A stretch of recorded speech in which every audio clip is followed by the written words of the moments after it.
Assalamualaikum warahmatullahi wabarakatuh.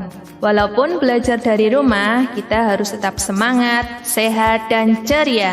Sebelum memulai belajar, jangan lupa kita berdoa terlebih dahulu ya. Kita akan belajar tema 4, berbagai pekerjaan, subtema 3, pekerjaan orang tuaku.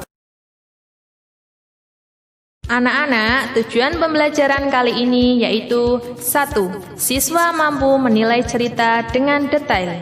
2. Siswa mampu mengidentifikasi jenis pekerjaan terkait sosial budaya di wilayahnya dengan rinci. 3. Siswa mampu menuliskan contoh kegiatan sebagai upaya pencegahan langkanya sumber daya alam dalam kehidupan sehari-hari dengan tepat.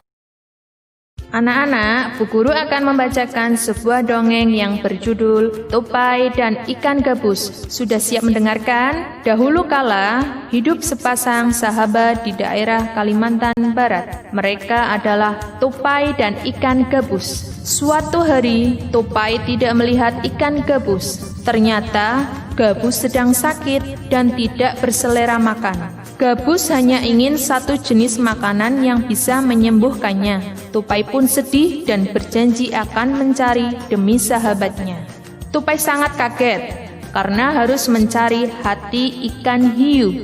Walaupun takut akan keganasan ikan hiu, Tupai tetap bersemangat. Dengan ide yang sangat cemerlang, Tupai masuk ke dalam sebuah kelapa yang telah dilubangi. Kemudian kelapa tersebut jatuh karena terkena angin yang kencang dan ikan hiu pun memakannya. Di dalam perut ikan hiu, tupai keluar dari kelapa dan menggigit hati ikan hiu. Ombak besar membawa ikan hiu ke tepi pantai. Saat itulah tupai keluar dari mulut ikan hiu. Sampai di tempat gabus, tupai memberikan hati ikan hiu. Akhirnya, gabus segar kembali. Betapa senangnya tupai melihat gabus sehat seperti sedia kala. Nah, tadi baru kita simak dongeng tupai dan ikan gabus. Di dalam sebuah dongeng terdapat unsur-unsur cerita. 1. Judul. 2. Tokoh. 3. Sifat tokoh. 4. Tempat.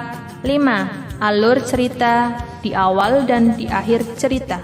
6. Pesan moral atau amanat dalam sebuah cerita. Tahukah kalian, dalam bercerita, pendongeng sering menggunakan wayang yang terbuat dari kayu. Wayang tersebut sering dibuat oleh pengrajin kayu. Nah, anak-anak, sekarang kita perhatikan benda apa saja yang ada di dalam kelas kita yang terbuat dari kayu. Ya, betul sekali. Meja dan kursi merupakan benda hasil dari pekerjaan pengrajin kayu. Anak-anak, kalian tahu tidak bagaimana proses pengolahan kayu? Baik, Bu Guru jelaskan ya. Dimulai dari hutan. Di hutan terdapat banyak pohon seperti pohon jati, pinus, mahoni, dan lain-lain. Kemudian pohon-pohon tersebut dipilih yang sudah tua dan kemudian ditebang. Setelah itu, kayu tadi yang sudah ditebang diangkut ke kota menggunakan truk. Kayu tersebut dibawa ke pengrajin kayu untuk dibuat berbagai macam mebel. Mebel-mebel yang sudah jadi akan dijual di toko. Nah, dari toko mebel, seorang pembeli bisa membeli berbagai macam mebel seperti meja, kursi, lemari, dan lain-lain. Begitu banyak mebel yang dihasilkan terbuat dari kayu yang berasal dari pohon di hutan, sehingga kelestariannya harus tetap dijaga dengan cara. Ada yang tahu bagaimana caranya? Ya, betul sekali. Pertama, melakukan tebang pilih. Terus selanjutnya ada yang tahu lagi? Ya, tepat sekali, tidak boleh membakar hutan. Kemudian yang ketiga, ya, benar, melakukan reboisasi. Reboisasi adalah penanaman kembali hutan yang gundul. Nah, sudah paham kan tadi penjelasannya? Sekarang kerjakan tugas pengetahuan berikut. 1. Carilah unsur-unsur cerita dengan melengkapi kolom di bawah ini. 2. Jelaskan proses yang terjadi sehingga meja dan kursi bisa sampai di rumahmu. 3. Apa yang harus kita lakukan untuk menjaga kelestarian hutan?